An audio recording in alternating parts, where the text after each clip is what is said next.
And sometimes people say, are you just so depressed because all you do is see the future and it looks terrible? And from my vantage point, I actually much prefer that because I could see the futures that we would want to move towards. What is something that you've learned about success that you wish more women knew? I would say maybe focus less on what you want to do and more on who you want to be. I think the average person receives around 140 to 240 notifications a day. So this idea that we are always on, always reachable, but in kind of like a surface level way. And I call it this ambient intimacy. The most downloaded apps in the App Store lately have been AI girlfriends. The first time ever, the United States has dropped out of the top 20 countries and reported the lowest rates of happiness amongst women and youth.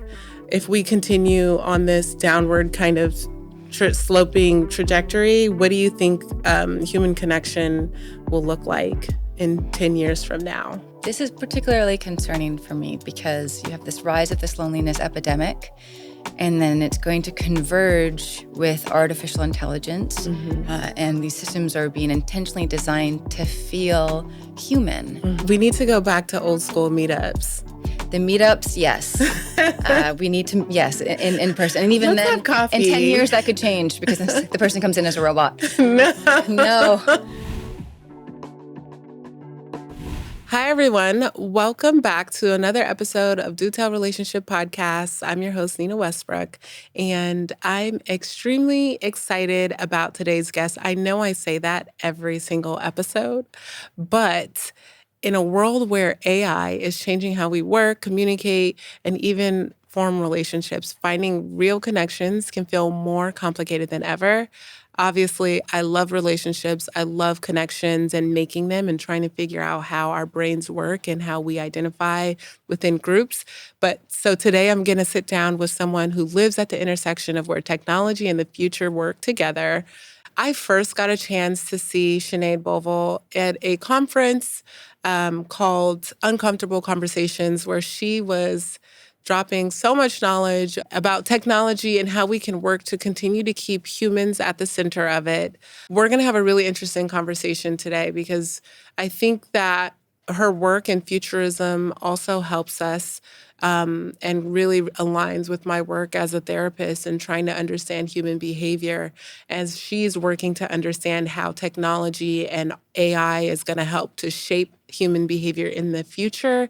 I'm focused on, how we can create those deep and meaningful connections today. So it'll be good to see how our worlds kind of intertwine as we get into this conversation. Our guest, Sinead Bovell, is a futurist, an entrepreneur, a thought leader who's making complex conversations about AI and the future of work accessible to everyone. She has a background of business and economics, and she's been working at the intersection of technology and innovation, helping industries understand automation and artificial intelligence and how it will shape our workforce. As the founder of Way, weekly advice for young entrepreneurs, she's dedicated to bridging the gap between young people and the rapidly evolving world of technology, helping us understand how AI automation and digital culture will shape our lives. You will have seen her breaking down these topics on CNN, Bloomberg, and Good Morning America, where she helps make sense of the rapidly changing future. Sinead is an entrepreneur navigating uncharted territory, a leader balancing progress with mindfulness, and someone who understands that human connection should go hand in hand with innovation. Today, we're unpacking it all, the challenges of staying present in a hyper-connected world, and what it really means to build a future that works for everyone. Let's dive in. Welcome. Thank you for having me. It's official. We're going to start. It's official. Thanks for coming here. I was telling our audience a little bit about you before you came on, and I just want to just express my gratitude for you being here. I'm so excited to have this conversation. I think it's so important, and we're going to answer a lot of questions that I know is at the top of everybody's mind today around AI and technology and everything like that. So this is wonderful. Welcome. Thank you. Thank you for the warm welcome. So I like to start off every episode with a game of, it's not a game. but with a little segment called Walk Away or Walk Through It. I'm going to read you a couple questions and you tell me your thoughts. And it could be quick or you can expand. It's up to you. Okay, so my choices are walk away or walk through it? Yeah. Okay. Oh, goodness. Can both or neither be a choice? Okay, there are no rules here. You can do whatever you want. No, it's all right answers. Okay. So your job gives you stability, but it's holding you back from pursuing something that really excites you. Walk away or walk through it. I mean, I have already walked away from that exact scenario, so I would have to say walk away. Yep. And that's maybe that doesn't work for everyone, but for me, that has always kind of been the motto for me. Okay. Love that. Okay, so AI is stepping in to tutor, entertain, even serve as caregiver for children. Some say it's making parenting easier, while others worry it's replacing human connection. Walk away or walk through it. Ooh. I think we are walking through it. Mm-hmm. And it's a bit challenging to entirely walk away from it. Mm-hmm. But we have to walk through it with as much care and intention and guidance as possible. Mm-hmm. So I think that's how I would walk through it. Okay, good. Okay, so you've built something from the ground up, but for it to grow, you have to step aside and let others take the lead. Walk away or walk through it. I think, yeah, I would. If somebody could do a better job than you at taking something to a level that you really believe in and believe serves a big purpose, then yeah, I think let the chips fall in that way. If somebody else is a better leader at something than I am, I think I would pass it to them if I think they could do a better job. That's good. I feel like that's kind of a crossroads that a lot of people find themselves in when you're talking about being an entrepreneur and doing something new and maybe taking a road less traveled. So thank you. That was really insightful. Love that. You did great. Thank you. Also. Okay. Questions where you have to make an immediate choice, I'm usually perform terribly. Oh. It's a mix of like, neither nor none or all. But I feel like I made some decisions, so I feel like I've grown. You did great. Okay, good. So just before we dive into all the nitty gritty and the good stuff, I want to talk a little bit about your pivot from finance or from economics and business into this whole new world of futurism and technology, which I will tell you, when I first heard your title way back when I attended that conference or whatever it was called, I was like, a futurist? What is that? I had never heard that term before. I didn't know that it was a thing. It sounds a little self-explanatory, but can you kind of walk us through that pivot and why and how you kind of ended up here? Yeah, I mean, the pivot has many zigs and many zags. As you had mentioned, I was very academic growing up, finance, chemistry, did an MBA, and I felt as if I was in the wrong life, but I couldn't articulate where else I was supposed to be. I only really saw my career as linear, and maybe perhaps the more autonomy you have in a role, the better it will feel. Mm-hmm. And the higher up I became in the lanes that I thought I aspired to be a part of, the worse I felt from myself. Mm. And so I finally landed the what I thought was the dream job as a management consultant, and that's when my mind, my body was like, yeah, no, this is not where you're supposed to. These aren't the problems you're supposed to be solving or the rooms that you should be solving them in. During that time, I was simultaneously scouted by a modeling agency, and this was nothing I had I was not a fashionable person by any means. I think I spent 70% of my time in the library. My friends would even joke that you flatlined doing your master's. Like we hoped you were well. We had never heard from you. But I saw this as a window to go create a different version of life. I didn't know what it would look like, but it would set me up for something different. Mm-hmm. And so it was when I stepped into the fashion world that I would continue to talk about everything I had learned during my master's and in the workforce, whether that was artificial intelligence, disruption, strategy. And I would have these little groups of people listening and asking questions. And that's when the light bulb went off that a lot of people are curious about the future and how technology will impact their lives. But many people are just not invited to the conversations about it, about their own futures. So I started to blog and host talks about technology and where it was going and what it could mean for you, for me. And that just started to grow organically. And then one thing led to another, and I started to just prioritize it and to center it into my world. And so then there was this transition out of modeling and into strategic foresight or futurism more professionally and more seriously. And then that's now kind of the sole thing that I do. And in terms of what it means to be a futurist, I know it kind of sounds like some role in a movie that somebody just kind of made up on set somewhere. And I didn't actually know it was real until I did my master's. And I was like, wow, I wish this was more known to people, that you can actually study the future, all of the data that pertains to it. So whether that's patents that are being filed, geopolitical relationships, history, all of these different data sets to make forecasts and scenarios about where things may be headed. Right. So, and I can't predict the future. I think I would have arrived here on a yacht if I could. But I can build scenarios that are backed by data as to the most likelihood of areas that we'll probably end up in. You know, that is such a cool story. And I love the idea, because sometimes we need to take a step back and move out of like our traditional path. And when you kind of immerse yourself in something new, it helps to shift and change your perspective.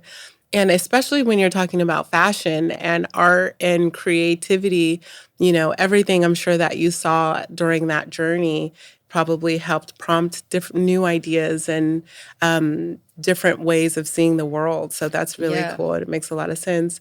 I feel like we're in LA right now. We're recording. People are obsessed with trying to understand their future and know what's going to happen. We do not do well with uncertainty, right? And so the amount of money people spend on like tarot card readers and like crystal, I don't know exactly what it is, but it's so funny because I'm sure people really like probably project a lot of that energy onto you. Like, tell me what's going to happen to me, what's going to happen to our world. So it's pretty interesting, like, to hear from your perspective and to know, like, I don't know if I would want to be in your shoes, but it's kind of cool.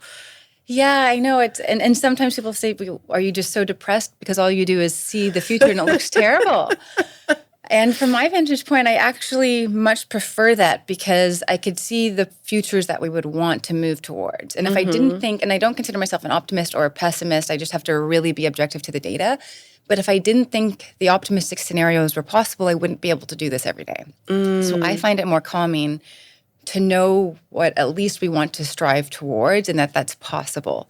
Of course, there are many times, and it's often many times a day, where I look at a direction we could be heading in, and it's like crisis, panic. Who can I alert that this is where we'll walk down? But I find it helps to reduce some uncertainty when you study the future. And I actually think it's something that we should all be able to incorporate a little bit into our lives, strategic foresight. So how can I get better at painting where my life or my job may be going based on different trends that I can see?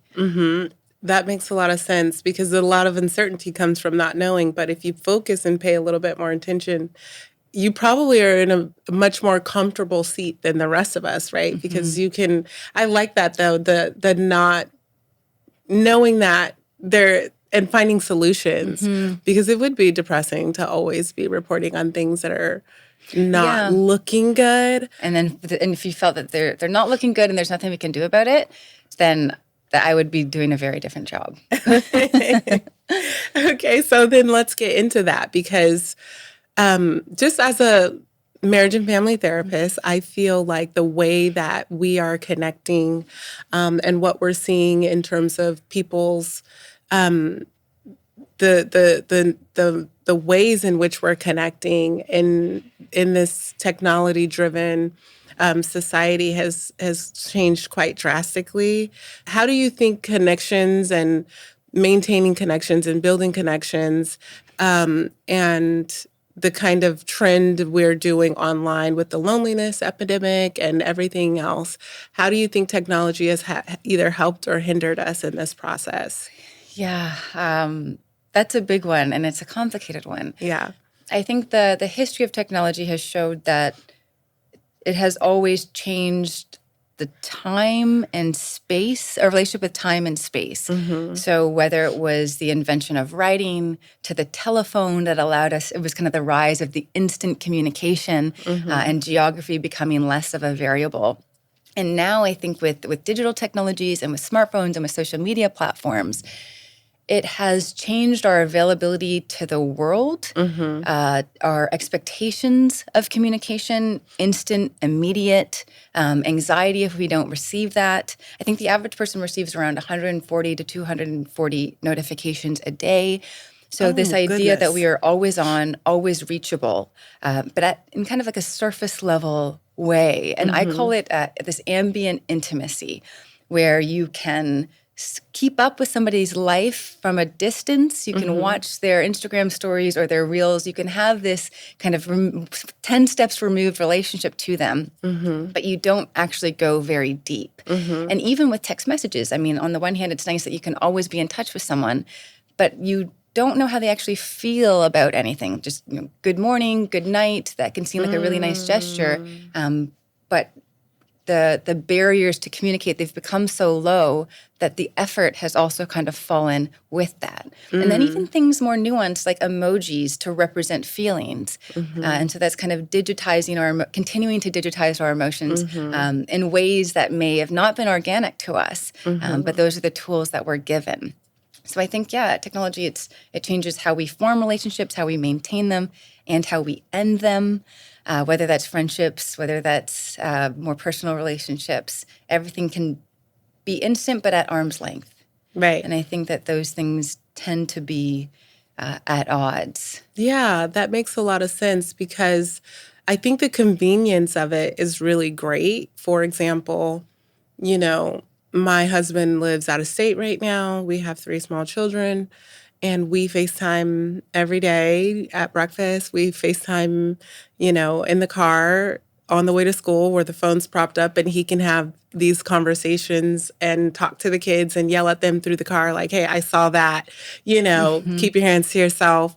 And there's just so many ways that it really helps us to maintain that connection and maintain that almost kind of instant, like the feeling that he's here for the children, even though he's not home, right? So that's a really great way that we utilize technology. But on the other hand, like you said, I think we're struggling to find those deeper connections, and it does feel like it's a level of connection that we're getting through text messages and through alerts and notifications, and there's this constant feeling of connectedness, but maybe we're losing our skill sets when it comes to kind of getting beneath the surface in that way. Yeah, and I I FaceTime my family almost every night. My nieces and nephews will watch movies over FaceTime. So when you zoom in on the individual relationships, it can be extraordinary, and you don't actually feel distance is truly not a factor.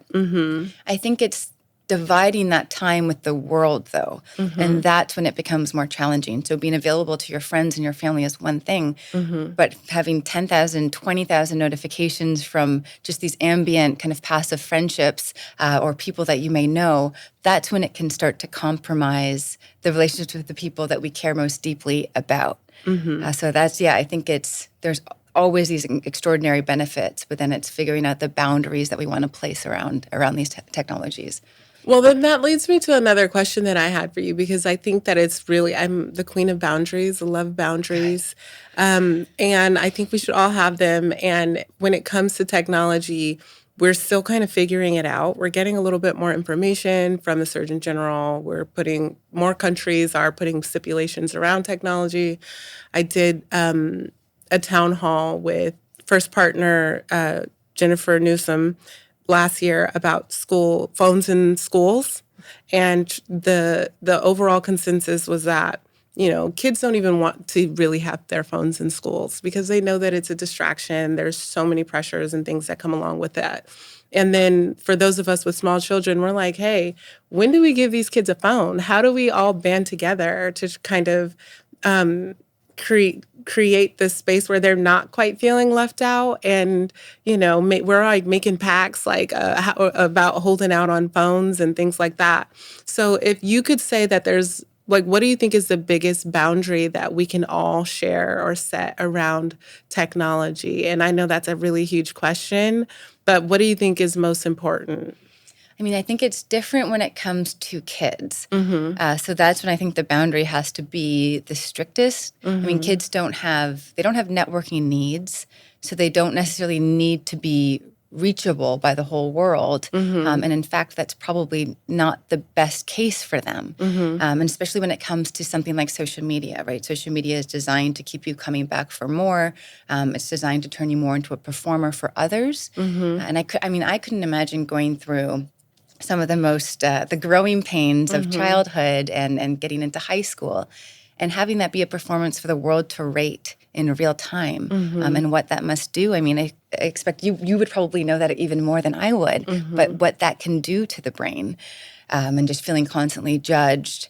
But in terms of being able to reach parents and things, that's in a separate category. So for me, it's the uninhibited access to the internet and social media that I think we need to be super protective when it comes to kids. And I do think it's the average child receives, or the average teen, around 240 notifications during the school day if they are to bring their phones to class. Wow. So I think, yes, we don't need smartphones in schools. I am very much for the phone-free school days. And if you really need to reach somebody, you go through the office like we've done for decades. It worked well for us. Yeah. And the data actually shows, I mean, the data is all coming in now finally, that it leads to better performance in schools, lower rates of mental health challenges and bullying, and particularly for lower socioeconomic kids or kids that come from more disadvantaged backgrounds. So the data is all there to support that.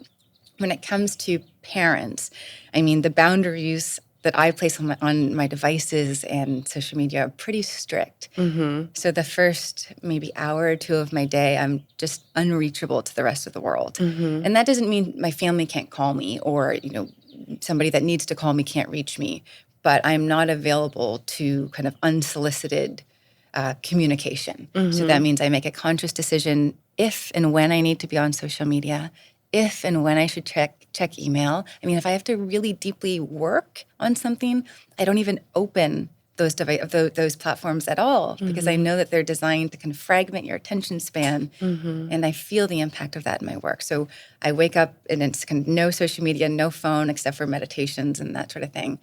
And then going to bed, I try to be off social media maybe around 7:30 p.m. And then after that, it's just podcasts or connecting with family. So I think protecting your far evenings and protecting what happens in the morning, that's where I try to draw some very firm lines. I really like that. It's almost like a fast, like when people do a fast, and you're fasting, in the morning and at night from social media, which is so important, and you probably get much better sleep as a result. And I think that it's good because you can set the intentions in the morning without influence, and so I think that that's really great. I might implement that into my routine and add that to my list of my long list of boundaries that I have for myself. Yeah, I think if there was one thing, it would be to not wake up and to not check your phone, especially email and social media. Can I tell you how challenging that? Okay, so first of all, I'm guilty. I get up in the morning, and this is literally I have about 15 minutes before I have 3 kids running into my room. I have people working on the East Coast that have already sent me 20 emails, and I'm trying to get back to people.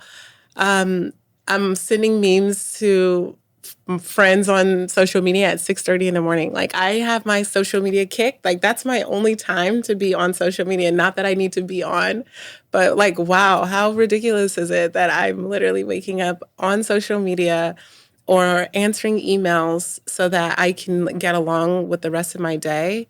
And I feel like that is the struggle, is finding the time when time is so scarce to do normal things, like I kind of feel like there's this FOMO where even at night where I'll be watching TV until midnight, and like it'll be 10 o'clock and then all of a sudden it's midnight and I'm like, what the heck? I'm so tired. Why am I up right now? But we don't put the TV on in the house during the day. We don't want the kids watching TV. You know what I'm saying? So it's like a part of adulthood and a part of my life that I'm missing, and I'm making up for it in times when I shouldn't be, when I should be like relaxing and resting and replenishing. So I can really benefit from setting those types of boundaries. I'm going to really work on that. Yeah, and even if it's just the early morning, and I know it's hard. I have people that work in different times as well, and I'm like, if it's a big crisis, if it's something to do with national security, I'll get a call. But your brain is so malleable when you've just woken up. I'm like, okay, I try to protect that for the people that I care about and for myself. But I know it's really hard because these phones and these notifications and platforms have strategically designed these systems with tons and tons of psychological research around what's going to make you feel like you're missing out and need to come back for more. All of that has been meticulously designed. You can trace it to one specific lab in Stanford where all of this kind of gamification of our psychology and our dopamine reward systems came out of. And so that's why it feels like, wow, this thing is overpowering me. I feel like I need to be there. I'm not really doing anything particularly productive or constructive, but I feel this thing that's stronger than my ability to control it. Why I need to just check a platform or see what this notification's about. But I think once you do it for a week and have those boundaries, you can never go back. Okay. Here, that's a deal. We're going to how about we all do it together? Yeah, all you listening, we're making a pact. And we're not checking our phones first thing in the morning or before we go to bed at night. Got it. This leads me to another question that I had about just our mental health. And you talked about that a little bit. So in 2024, the World Happiness Report, where the people go around the world and rank levels of happiness from different countries. And it came out. And for the first time ever, the United States has dropped out of the top 20 countries and reported the lowest rates of happiness amongst women and youth. Social media, of course, being a big factor in that, but also just the loneliness epidemic. And as you know, like there's just so many different things, uncertainties, and that are kind of going on in our country right now. If we continue on this downward kind of sloping trajectory, what do you think human connection will look like in 10 years from now? Yeah, I'd say this is particularly concerning for me because you have this rise of this loneliness epidemic, and then it's going to converge with artificial intelligence. And these systems are being intentionally designed to feel human. And so to give you this kind of superficial connection to something. So there's going to be this convergence, and it's kind of at the least optimal time. I mean, some of the most downloaded apps in the App Store lately have been AI girlfriends for young boys and for young men. Wow. And to kind of fill the void and the need for connection, and with something that's always on, always available. There's no friction. You don't have to return empathy. And so I think AI is coming in at a time when if we're not really careful and intentional about the boundaries we put on it, how it's designed, if we don't have psychologists, psychiatrists in these conversations, we'll move towards a world where people are downloading addictions in the App Store. And that, to me, is really problematic. And in terms of the loneliness, I think, with this kind of artificial intimacy and this kind of connection, but at a distance, we're more connected than ever before, but more lonely than ever before. And with kids in particular, or young people in particular that are on these apps, you're also exposed to severe amounts of crises and panic and fear. And that's somewhat intentional by platforms because the algorithms are optimized for engagement. And enraging content tends to make people come back and engage more on platforms. Wow. So you're disproportionately exposed to things that are going to enrage you, polarized content. And that makes you feel less optimistic and less hopeful about the world around you. And there's that, the saying, if you can make something trend, you can make it true. And the things that tend to trend are more viral, polarizing content. So it's all of these factors that show us a world that we think is going down a really bad direction at disproportionate rates than all of the solutions that are coming to play. This less need to connect with people in the physical world because we feel like we're constantly surrounded by people, but it's these kind of digital connections, and then technology underscoring all of that. I don't think any of this is unsolvable, though. I mean, the data is there about the amount of time you spend on social media and the correlation with mental health. And I think we can hopefully see that, especially with children, spending more time connecting with a chatbot than a person probably won't end well. So I think the data is pretty obvious and what we need to do is pretty obvious, but it's, are we going to make the right decisions about it? And that makes me hopeful and a bit worried, because the problems are within our control, all of them. They're not, matters of physics. There's no asteroid coming out. These are just choices. But it's, are we going to collectively make them? Right. Okay, so with all of that being said, if there are a couple things that each of us can do, because I feel like, first of all, most of us don't know not even half, a fraction of what you know about artificial intelligence and technology and how things are trending. And it feels kind of not tangible. Like, it doesn't even feel like a real thing, I think. I feel like people kind of get wrapped up and caught up in living their lives. They're not thinking about how their choices are and how the technology is shaping or impacting them. We're just kind of shuffling along, and maybe even diving into a topic like this can be a little bit intimidating when you don't really understand or know the information. So if there's small things that we can do besides, I know it's important not to get on in the morning and try to take a break in the evening and limit the amount of time we're spending on social media. Then I think and feel that the corporations and the companies and the people who are producing these products are, we have to, unfortunately, put a lot of trust into them in order to make the right choices, like you said. But when they don't, and when that's not what's happening because what they're doing is being rewarded, how can we as individuals help to move towards a safer experience online for each other? I know, and this is where it becomes quite frustrating, because we aren't the ones in the design rooms making these decisions. There was a quote I heard by a poet, and I can't remember her name, but it was, "Trust in machines requires faith in the maker." And we don't have direct access to the people making these technologies. But that's where policy is supposed to come in, right? Policy is there to incentivize behavior by companies and by corporations so that society doesn't bear the weight of these negative externalities, like this mental health crisis that we're going through. It would be akin to asking a parent to figure out the ideal age for smoking or for drinking and doing the research on science on their own. Like, that's just not reasonable to expect. But I think the more you can somewhat try to learn or even just inquire at a superficial level, what is the impact of social media on teen health or on child health, and just kind of get those kind of high level data points, you're more equipped to put some boundaries around it. But I don't think that this moment should fall on parents individually. It's really a collective action society problem. We've been here before with seatbelts, with drinking ages, and so it really is a whole of society approach. And then to hold people designing these technologies accountable. I mean, if you're going to build something that can lead to some level of addiction, I think you need physicians in that room, or there needs to be a multidisciplinary conversation. It shouldn't just be up to a software engineer to make these decisions that are really life-changing for people.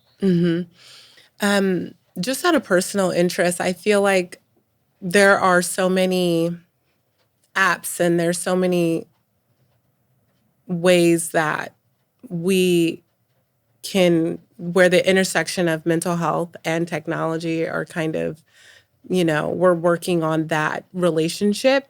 And I feel like, in my mind, having more clinician-led initiatives where clinicians are helping to make these decisions and they're at the table and thinking about the best interests of us as humans, but of course, I think that probably is not the motivation in a lot of these rooms. And what the motivation is usage and obviously monetary. And I feel like what you're saying about holding people accountable and having people in the room and thinking about how it's impacting us is so important. So I wonder what that would look like. Even individual research, so independent academic reports and outside of, because I mean, if enough clinicians were to conduct enough studies and say, this is the direct damage from this product, I think that's where you can also get meaningful change. Yeah, I don't imagine if you're a platform that's optimizing for profit and you have a fiduciary duty to shareholders, not to society. By law, that is who you have to, hold your duty to. Then we can't probably expect them to just always make the right decisions. But if we can guide research in different ways and hold these companies accountable from the outside, I think that can also be effective and to guide policymakers on some of these harms. Yeah, that makes a lot of sense. That's really great. I feel like this has been so enlightening, but before we kind of ease our way into the end of our conversation, because I feel like we can chat forever, I want to talk about dating and I want to talk about relationships. I mean, I don't know how old everybody is listening, but we used to watch Catfish when I was coming up. It was a show on MTV. And I'm not sure if you're familiar, but essentially this guy and his team would go around listening to people's stories about being catfished online. And I feel like we were all experts at that point. We could look at someone's profile, we can look at the conversations and kind of determine like this behavior is a little tricky, like shady, this doesn't seem quite real, right? And all you would need to do is really like a little deep dive, a little into Facebook history, and you're starting to make connections and you're like, yeah, no, this is fake. Now my job is to understand human behavior. And I can't even understand this whole deep fake. How do we even know anymore what's real and what's fake? I always err on the side of it's fake. I mean, I'm biased because I've been exposed to many stories and lots of information that I know to be false, that is shared with people and in the media as true. And so I personally I don't believe anything I see or read about anyone because I know that that's typically not a safe, not a safe bet. But like, how can we determine, like, how do we deal with this whole idea of deepfakes and how it's everything, the information, it just looks so real. There's videos now. You can't even tell if somebody says something outlandish. I'm like, that was right. That was fake immediately.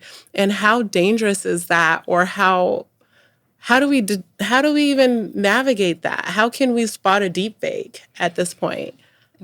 Catfish in the age of artificial intelligence gets crazy. Yeah. I mean, and there's no easy solution for it in this moment, except for just thinking super critically about who's contacting you, how they're contacting you, if something seems off. But I mean, you can clone somebody's voice with 3 seconds of their audio. You can generate a realistic interactive deep fake so it can show up in Zoom calls. I mean, we've seen companies get defrauded out of millions of dollars because a CEO, an AI-generated CEO was talking and seemingly completely coherent and real. And then you can use AI to generate realistic sounding text messages in the identity of somebody else or in a made-up person. So this is really, really tricky. And at this point in time, there isn't an easy technical solution. It's this cat-mouse game of trying to detect deepfakes and then the technology improving, so then you have to improve your detection methods. I think we will eventually get out of it. So I think the infrastructure that we use to communicate, whether that's the internet and what comes after it, will account for the age of AI and the age of identity and the need to be able to at least have traceable mechanisms to a real human. You don't have to know who somebody is, but you at least have to know that they're a real person. I think that that's going to come as we start to change the very protocols that we operate on the internet. Until then, there's kind of no other immediate solution except for thinking really critically about how the information comes in, making sure that you can at least get a video of somebody. But even then, if you're FaceTiming someone, it's hard to know if that person's real. And I wish I had a better answer than, I mean, if it's coming across information online, it's checking sources. Where did this come from? What is the narrative of this media platform or this person? But when it comes to intimate relationships, that gets really tricky. And that has to be also on the dating apps themselves, the companies. Have you verified the humanity of the profiles that are being created? I mean, step one, is this a real person? Or is it entirely all AI generated? So all of that needs to change. But it's going to be a little bit tricky for the next little while. And I'll be completely honest with that. And it really just comes to thinking critically about who and what you're interacting with. We need to go back to old school meetups. The meetups, yes. We need to, yes, in person. And even Let's then, have coffee. in 10 years, that could change because the person comes in as a robot. No.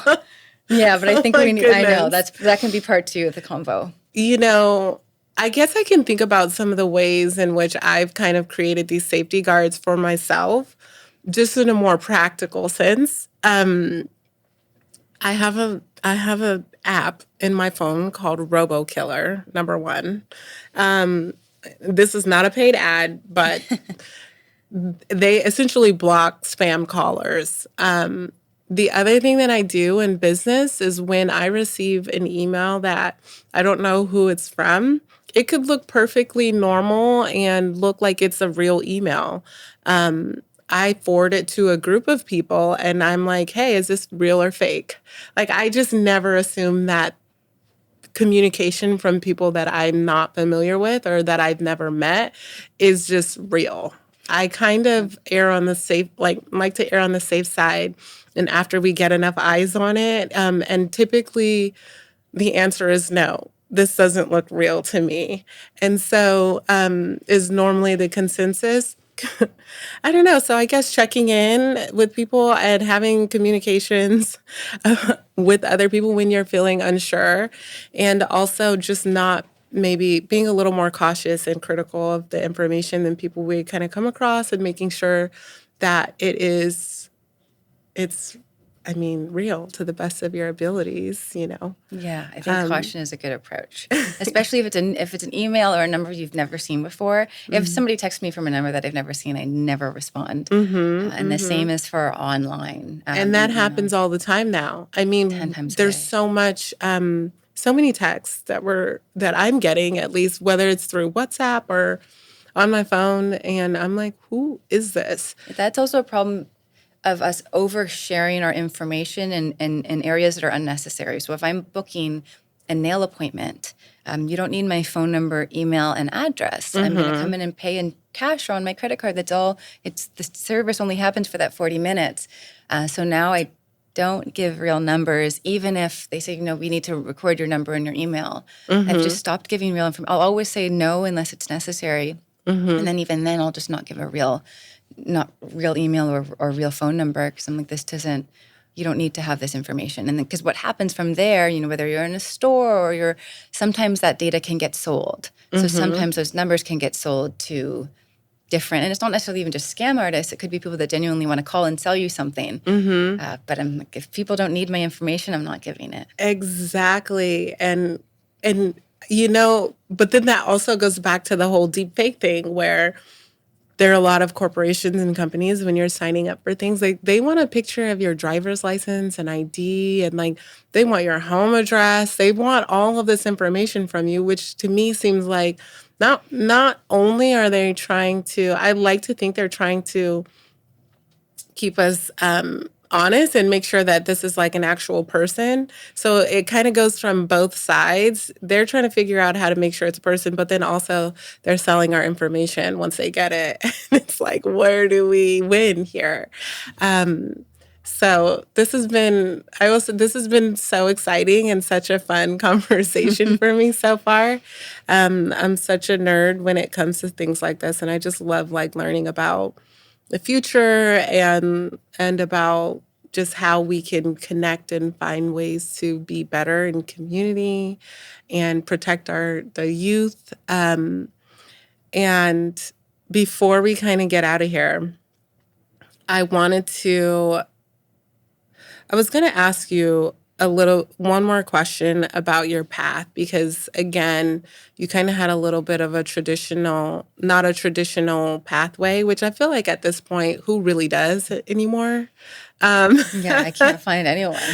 The world is changing so much that what we thought we were going to do when we were young and who we thought we were going to be, it just doesn't make any sense anymore for so many of us. So I will say the question that I wanted to ask you is that, what is something that you've learned about success that you wish more women knew?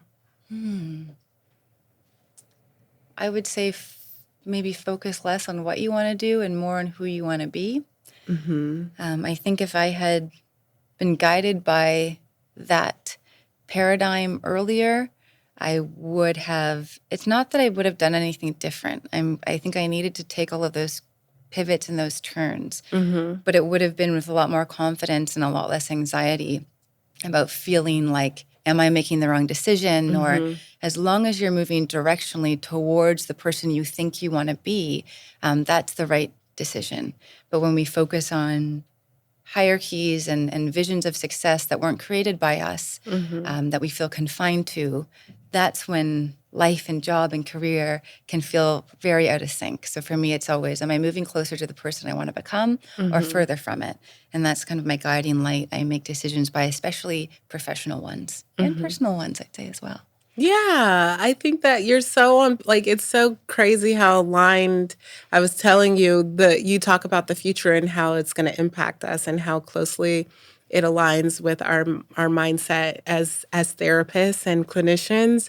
Because I always say when you're stepping into any relationship, rather than looking for someone and checking, qualities or characteristics off of a checklist, think about how you feel in that relationship and if you're able to be who you want to be within that relationship, and kind of go based off of those feelings. So it kind of sounds very similar to what you just shared, and so that's really nice. I feel like my ideologies are aligning right now. Okay, so to wrap up today's episode and our time with you, which I don't want to come to an end, we always play Do Tell card game.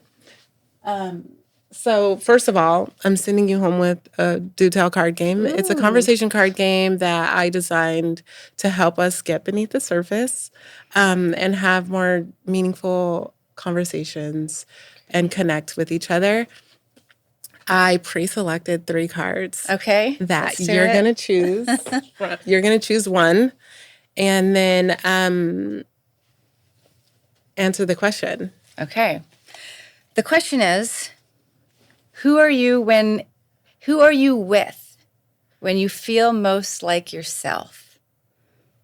Who am I with? I'd say my family or closest friends. Okay. That is when I'm the most myself, or the most I feel like the most myself, for sure. Okay, good. Well, this has been wonderful. Thanks so much for joining us. Thank you for having me, and I'm excited to play this game. Yeah, it'll be fun. I love it. It's, when people play and it takes 5 hours to get through a couple questions, then it's a good time. So I hope you enjoy it. Thank you. Thanks for having me. Of course. If you had as much fun as I did talking to Sinead this episode, don't forget to tune in and catch the rest of our episodes wherever you listen to podcasts. And I can't wait to see you back in 2 weeks.